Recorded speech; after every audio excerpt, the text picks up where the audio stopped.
my understanding was when I left that meeting that day was that I was going to come back and that I was going to have a bit of a chip on my shoulder towards Shawn, and I was going to start ragging on him for not being a good role model, and that, because I remember watching him on TV, and sometimes he'd pull his pants down and show his pubes and all that. And I thought, being the so-called hero babyface of the company, that's not a good way to present yourself. I just remember sort of making note in my head, and the more I watched Shawn doing stuff like that, where he'd pull his pants down and get the kids dancing and all that in the ring, I remember going, it'd be easy for me as a babyface to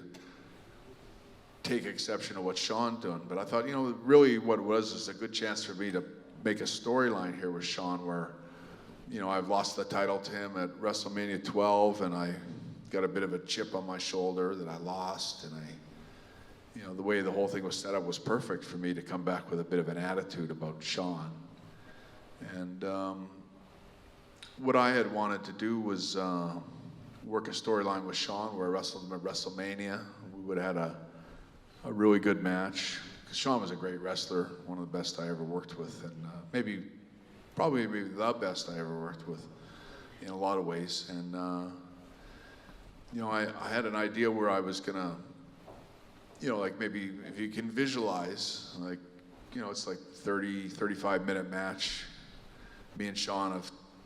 tore the house down with a really great match, and the place is going crazy. Like, it's basically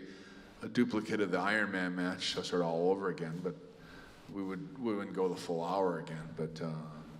I wanted to do a thing where Shawn was stomping his foot, getting ready to give me that big kick, and I'm in trouble, like I'm pulling myself up from the ropes from the other side of the ring. And Shawn goes to give me that big kick as I sort of stagger over to him, just like at the Iron Man match. And except for this time, I would take Shawn's foot and catch it in the air and bring him to the ground and put some kind of a shoot hold on his foot and break his foot right in the middle of the ring.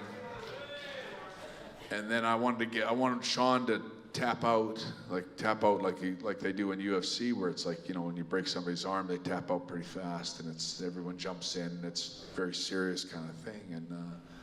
I wanted to break Shawn's foot, and then